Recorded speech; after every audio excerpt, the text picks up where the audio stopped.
Bonjour, je m'appelle Yassine Souman et dans cette nouvelle vidéo consacrée aux théories économiques, je vais vous présenter la théorie du cycle de produit. Donc dans la recherche, allons-y.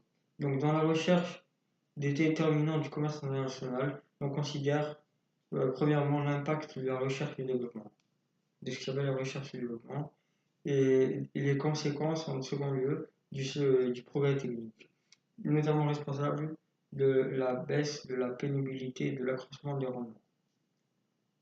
Donc, cette théorie du cycle de vie du produit est exposée pour la première fois par un homme du nom de Raymond Vernier vers 1966. Donc, dans cette théorie assez basique et assez généraliste, il n'y a pas de recours à une formalisation, contrairement à d'autres théories. Et l'étude, d'autant plus que l'étude part d'une situation réelle.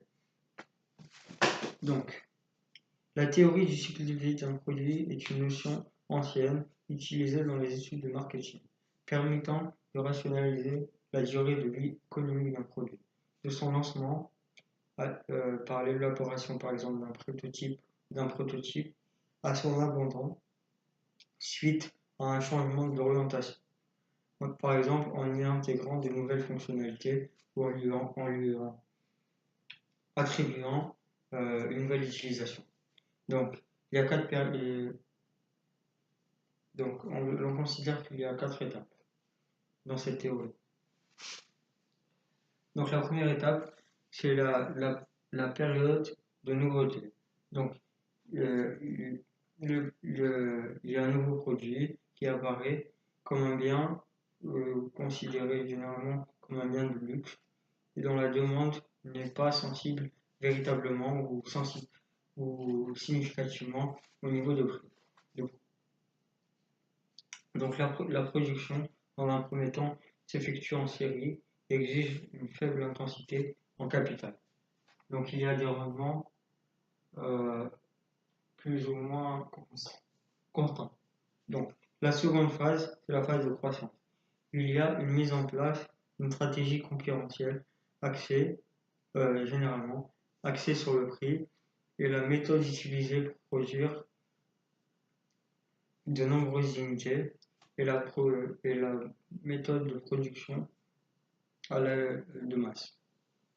Donc là, il y a des rendements croissants, plus ou moins croissants. Donc là, dans la troisième phase, c'est la phase de maturité. C'est-à-dire que la stratégie, dans cette phase, il y a plutôt une stagnation de l'évolution des ventes d'un produit, par exemple, si on prend à comprendre de la vente. Donc la stratégie concurrentielle lors de la période de maturité et repose généralement sur le prix. Donc la production se fait généralement en grande série et avec un travail de faible qualité. Donc la quatrième période, c'est la période de sénescence. La période de sénescence, c'est la dernière période de vie faisant partie de la vie d'un produit. Donc, on peut observer des rendements décroissants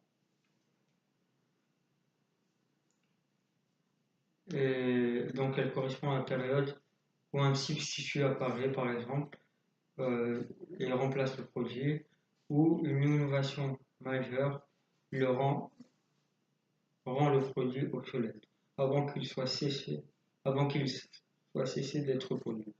Donc en définitive, il y a 4 aspects à prendre en compte qui sont liés aux 4 étapes que je viens d'énumérer. Donc la nouveauté, la croissance, la maturation et la sénescence. Donc la première chose à prendre en compte, c'est l'attitude du consommateur face à un nouveau produit. Donc il y a d'autres indicateurs tels que le taux d'intégration d'un produit ou la vitesse d'intégration qui peuvent être liées à l'attitude du consommateur. Donc en deuxième lieu, il y a les conditions de production. Le troisième aspect, c'est la viabilité et l'utilité du produit. Parce qu'en fait, la durée de vie d'un produit dépend essentiellement de son utilité et de sa viabilité. Et le quatrième aspect à prendre en compte, c'est le caractère concurrentiel. Parce que lorsque une entreprise lance un produit, c'est pour acquérir des parts de marché, les parts sur un marché, et faire du profit.